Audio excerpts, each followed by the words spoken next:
Прежде всего хочу поблагодарить за нашу сегодняшнюю встречу.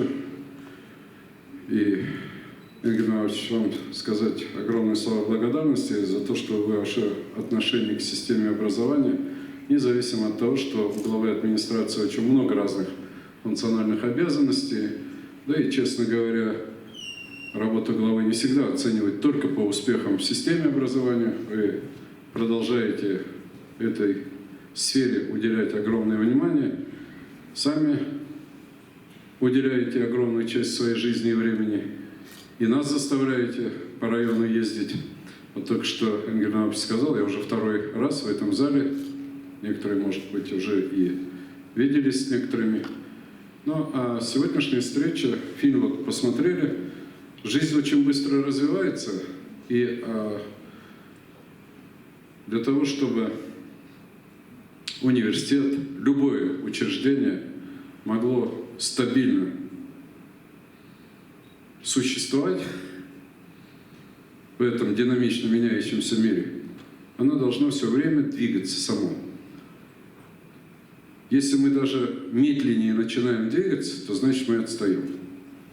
Вот только что перед вами показывали небольшой фильм о жизни нашего университета. Университет – это очень большой холдинг, работает почти 10 тысяч человек, обучается примерно 50 тысяч студентов, причем по разным направлениям подготовки.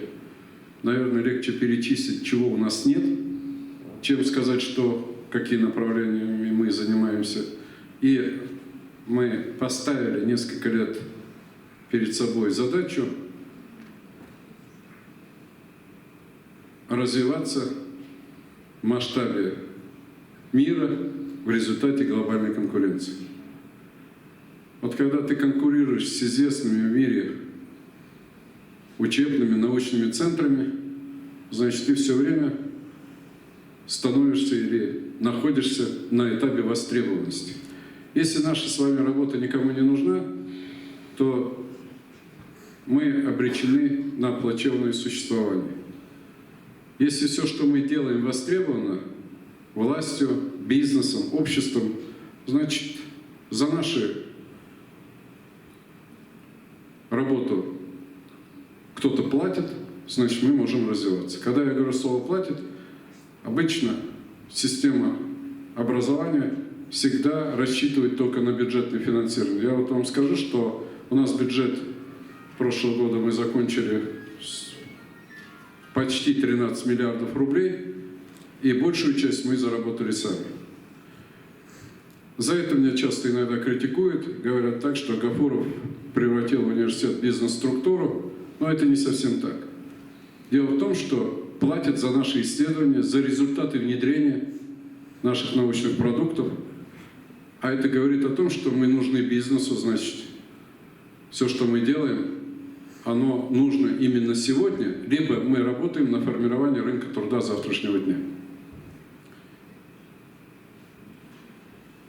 Наши образовательные программы востребованы, и об этом говорят те конкурсы, которые мы каждый год наблюдаем. Вот у нас только бюджетных мест более 5000. Вот когда говорят, что в какое-то учебное заведение там 90 или там 90 с лишним с ЕГЭ поступают ребятишки, да, это так, но только посмотрите, сколько там бюджетных мест. А вот когда у тебя более 5000 мест бюджетных, то, соответственно, все делится на эти бюджетные места. У нас 7,6, 7,6,5. Это очень хороший балл единого государственного экзамена в масштабах страны. Хотя каждый из нас знает, что ЕГЭ – это формализованный показатель качества знаний на выходе из школы и на входе в вуз. Поэтому, несомненно, наверное, многие здесь выпускники уже этого года, они, наверное, уже выбрали те или иные предметы. И самое главное, нужно выбирать не то, что те или иные предметы, а выбирать ту профессию, которая будет востребована завтра и послезавтра, потому что учебный процесс, он все-таки длительный, да? Как минимум 4 года в высшем учебном заведении, если вы остановитесь на уровне бакалавриата. А если пойдете дальше, то еще 2 года это магистратура, и еще 3 года это аспирантура. То есть это достаточно длительный промежуток времени. И даже в течение этого времени несколько раз меняется образовательная программа. В университеты можно поступить по результатам единого государственного экзамена, по целевому набору. И, кстати, должен сказать, что на педагогические направления подготовки и на медицину, я думаю, и в области IT-технологий, вот после приезда этого форума, значит, все-таки введут, потому что для того, чтобы страна нормально занималась цифровой экономикой, нужно, чтобы люди, имеющие эти компетенции, были представлены в любом территориальном образовании. Большой город или малый, большой населенный пункт или малый, там должны быть специалисты. Только в этом случае мы сможем динамично развиваться. А это может произойти только тогда, когда есть специальный целевой набор той или иной территории. Вот стал вопрос, и когда Энгель Наварович был министром, учителей не хватало, и сегодня, к сожалению, еще не хватает, потому что мы еще получаем результаты тех лет. А вот целевой набор сейчас доходит до хорошего, там более 60%, в зависимости от разных предметных областей. Поэтому этим нужно пользоваться, и то же самое по врачам. Врачей доходило в прошлом году до 70%. Был целевой набор. Многие этот целевой набор критикуют, говорят, что это не очень правильно, это не создает равные условия, но у нас равных условий по населенному пункту их и сегодня нет. Да? У нас все концентрация ресурсов, в том числе не только финансовых, но и людских, и по высшим учебным заведениям, они все-таки концентрируются в столичных городах. Поэтому вот мы сюда приехали, сегодня подпишем соглашение с техникумом и начнем разрабатывать сквозные программы так, чтобы после техникума ребятишки могли поступить в высшее учебное заведение и сразу, даже при поступлении на первый курс, получили возможность пройти первых 2 курса практически автоматом путем зачета тех предметов, которые они сдают, обучаясь еще в техникуме либо в колледже. Я уж техникум называю по-старому. Где-то колледжи называется, где-то техникум у нас, где-то еще как-то. Поэтому я готов ответить на все вопросы. Я не буду рассказывать и повторять фильм об университете. Об университете можно говорить очень много. Но вот если у выпускников есть какие-то вопросы, либо у родителей какие условия создаются, значит, единственное хочу сказать, что университет полностью сегодня переходит в сегмент цифровой трансформации и системы управления университетом. И более того, по каждому направлению, в каждом предметной области создается огромное количество цифровых образовательных ресурсов.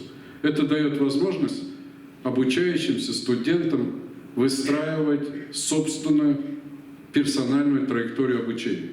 Простыми словами, он в это время может, родители заболели, уехать домой на 3-4 дня на неделю. Да?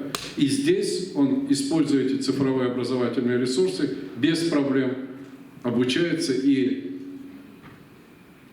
не отстает от своих одногруппников. Это совсем не то, что в школах сегодня давали как бы дистанционное образование, когда ты, по сути, дистанционное образование – это смена формы только. Да? Это не цифровая в полном объеме технологий. Преподаватель сидит в школе или в университете, а студент или ученик сидит дома, и в это время все подключаются и идет процесс. А цифровая образовательная программа – это когда все эти вещи записаны, и он в любое время его включает, дальше идут экзаменационные зачетные вопросы, на которые он должен ответить. Если он на них ответить не может, то его отсылают на ту или иную тему, и только преподаватель подключается в том случае, если ученик задает там, я условно говорю, определенное количество вопросов, и для обсуждения вот этих сложных вопросов.